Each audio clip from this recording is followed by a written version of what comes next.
Porque os demônios pediram para entrar nos porcos. O primeiro encontro entre Jesus e Satanás mostra Jesus vencendo as tentações, como descrito em Mateus 4, versículos 1 a 11. Suas vitórias continuam à medida que ele invade e domina dois dos principais territórios de Satanás: o mundo espiritual, ao exercer autoridade sobre os demônios em Mateus 8, 28 a 34, e o mundo da enfermidade, ao curar um paralítico em Mateus 9, 1-8. Após acalmar milagrosamente a tempestade, Jesus e seus discípulos continuaram a travessia do Mar da Galileia. O episódio seguinte foca inteiramente em Jesus, sem mencionar os discípulos, conforme Mateus 8, 28 a 34. Ao chegar à outra margem, na região dos Gerazenos, Jesus encontrou dois homens possuídos por demônios que saíam dos túmulos. Eles eram tão violentos que ninguém se atrevia a passar por aquele caminho. Eles gritaram: "Que temos nós contigo, Filho de Deus? Vieste aqui para nos atormentar antes do tempo?" Perto dali, uma grande manada de porcos estava pastando. Os demônios suplicaram a Jesus: "Se nos expulsas, manda-nos para os porcos." Jesus ordenou: "Vão." Os demônios saíram dos homens e entraram nos porcos, que então se lançaram despenhadeiro abaixo, caindo no lago e morrendo afogados. Os pastores fugiram e contaram tudo na cidade, inclusive o que aconteceu com os homens que estavam possuídos. Então toda a cidade saiu para encontrar Jesus, e ao vê-lo, pediram que ele deixasse a região. Mateus continua a destacar Jesus ao abordar a pergunta intrigante: quem é este homem?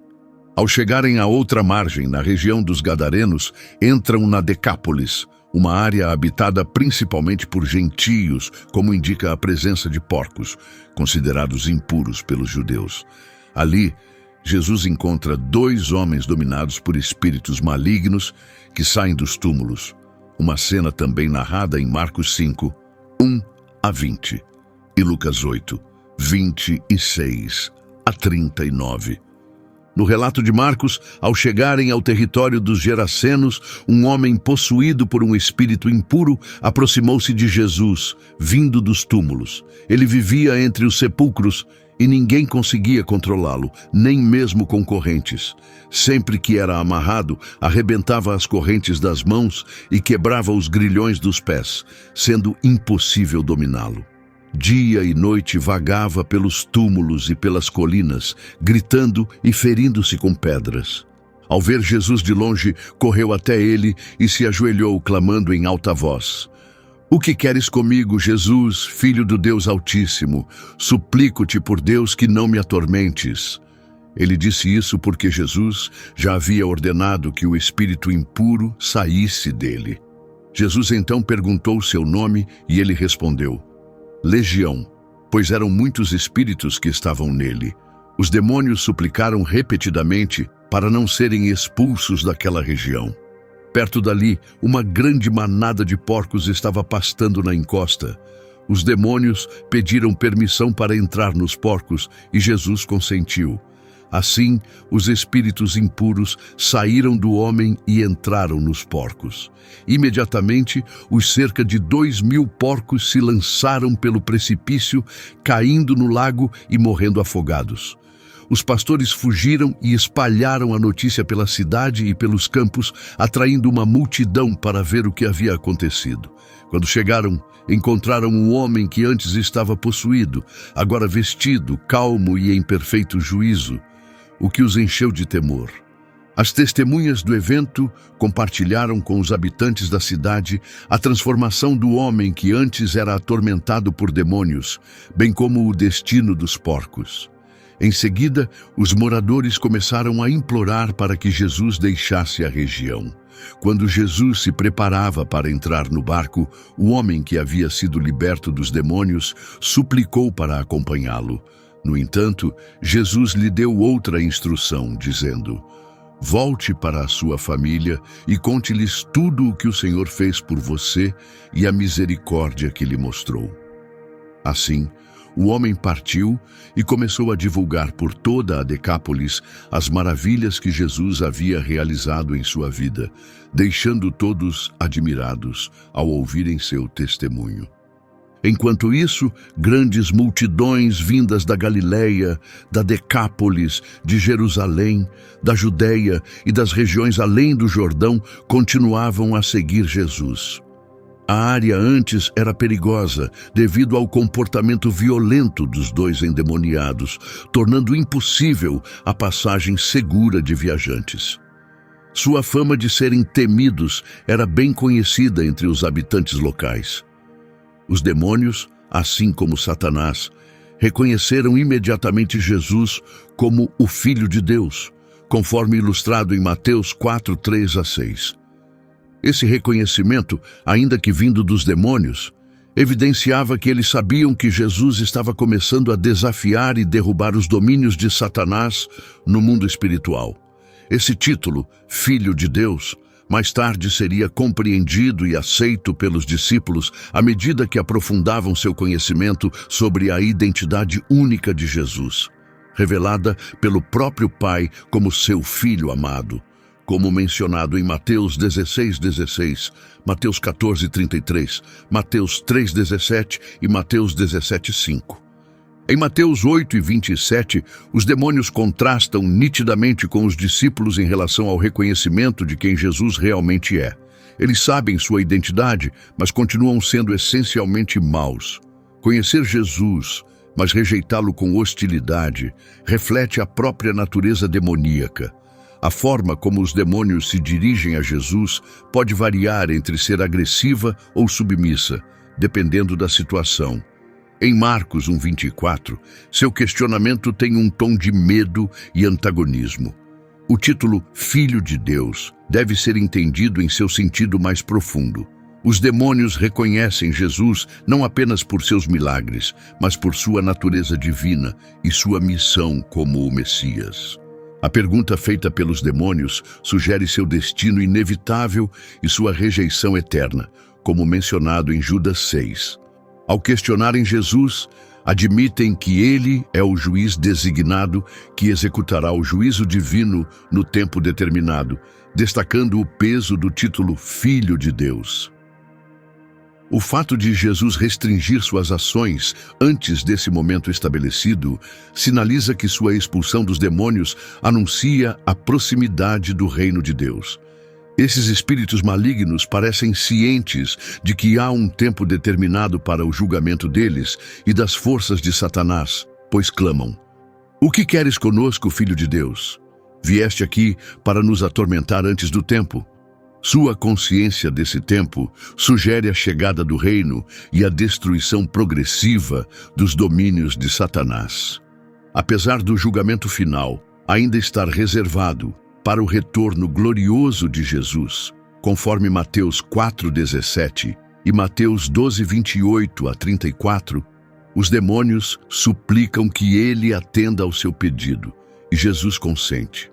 Com sua permissão, os demônios deixam os homens e entram nos porcos que estavam por perto. Isso faz com que os porcos fiquem incontroláveis e se lancem de um penhasco no mar da Galileia.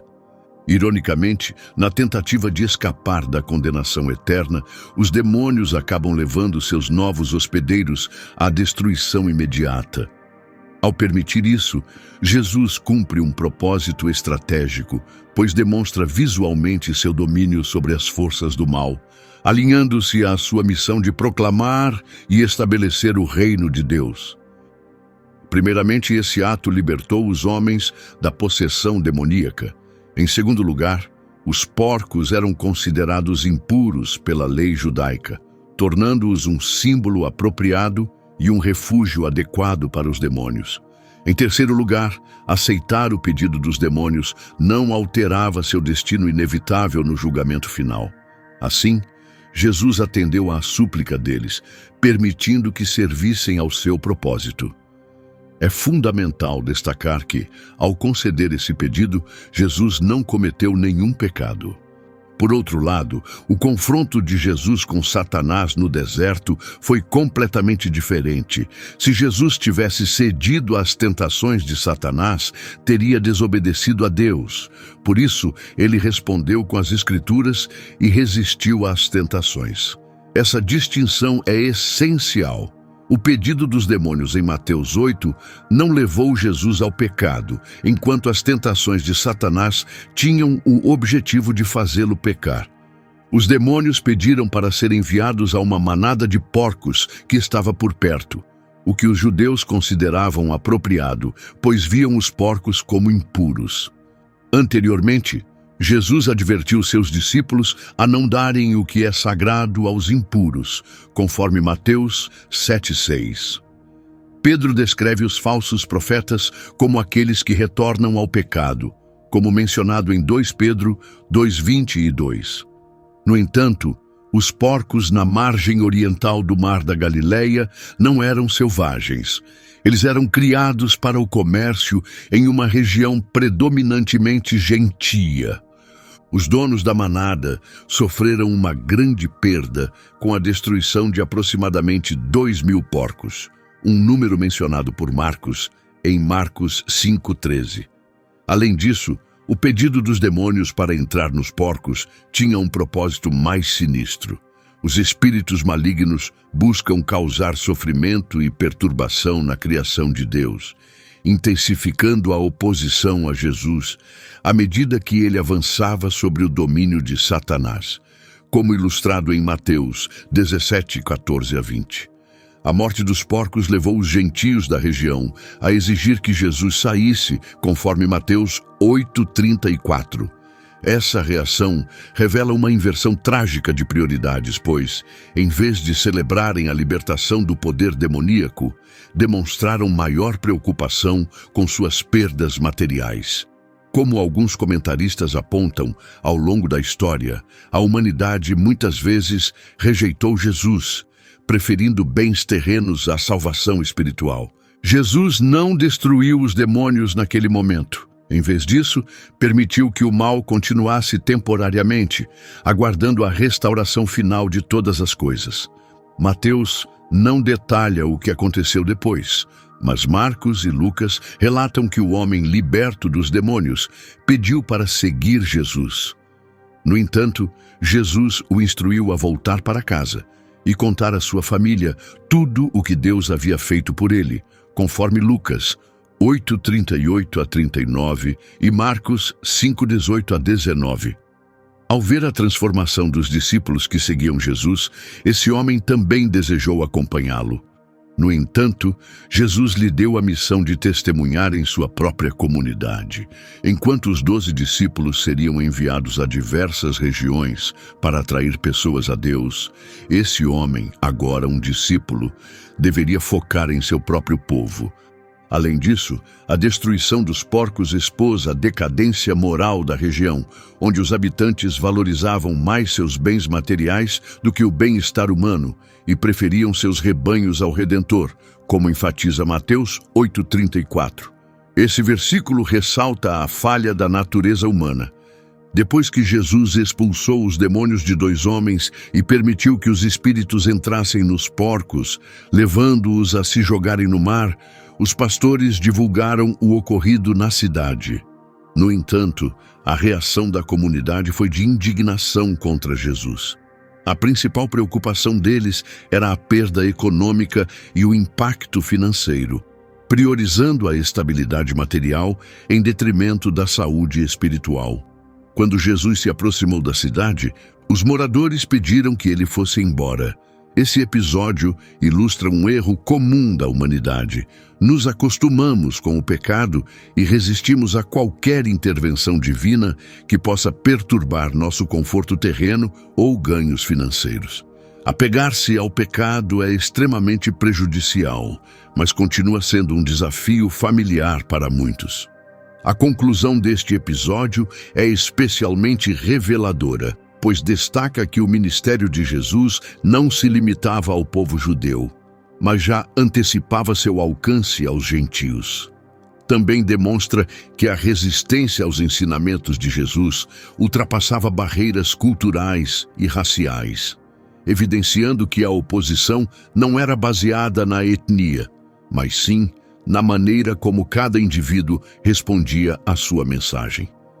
Essa narrativa nos convida a refletir sobre nossa própria tendência de resistir à orientação divina quando ela ameaça nosso conforto material ou nossa segurança financeira. Esse tema se repete ao longo das Escrituras, como em Mateus 6:21 a 24, onde Jesus ensina sobre a impossibilidade de servir a dois senhores, enfatizando a escolha entre Deus e as riquezas. Esse ensinamento ressalta o conflito entre a lealdade ao pecado e a busca pela prosperidade material, que muitas vezes pode nos afastar de Deus. A história dos gadarenos, que preferiram preservar sua economia baseada nos porcos em vez de acolher Jesus, exemplifica um tema recorrente na Bíblia: a escolha frequente dos interesses terrenos em detrimento da justiça espiritual. Em Romanos 12:1 a 2, Paulo exorta os cristãos a não se conformarem com os padrões deste mundo, mas a serem transformados pela renovação da mente, para que possam discernir a vontade de Deus. Isso demonstra que resistir ao pecado e passar por uma transformação espiritual são aspectos essenciais da fé. O alcance de Jesus aos gentios, um tema central do Novo Testamento, é aprofundado em Efésios 2:11 a 18, onde Paulo explica que Cristo unificou judeus e gentios, formando um só povo. Essa inclusão sublinha a universalidade do amor e da misericórdia de Deus, mostrando que a resistência à mensagem de Jesus não se deve à origem cultural ou étnica, mas sim à disposição do coração em aceitá-lo. Além disso, a narrativa em Mateus e nos Atos dos Apóstolos revela que a oposição aos ensinamentos de Jesus vai além das diferenças raciais e culturais, enfatizando que o Evangelho é destinado a todas as pessoas. Atos 10, por exemplo, relata a visão de Pedro, que confirma que a mensagem de salvação é para todos, chamando cada um ao arrependimento e à conversão a Deus. Assim, o episódio dos Gadarenos, junto com outros ensinamentos, destaca um princípio fundamental do cristianismo. A salvação e a verdade divina estão acessíveis a todos. O maior obstáculo é nossa própria relutância em abandonar o pecado e aceitar Cristo.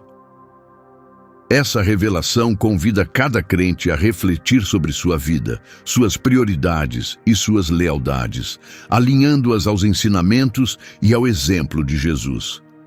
Por fim, convido você a refletir. Quando foi a primeira vez que sentiu a presença de Deus? Compartilhe sua experiência nos comentários e não se esqueça de se inscrever para mais reflexões. Assista a outros vídeos do canal para aprofundar sua compreensão. Que Deus abençoe sua jornada.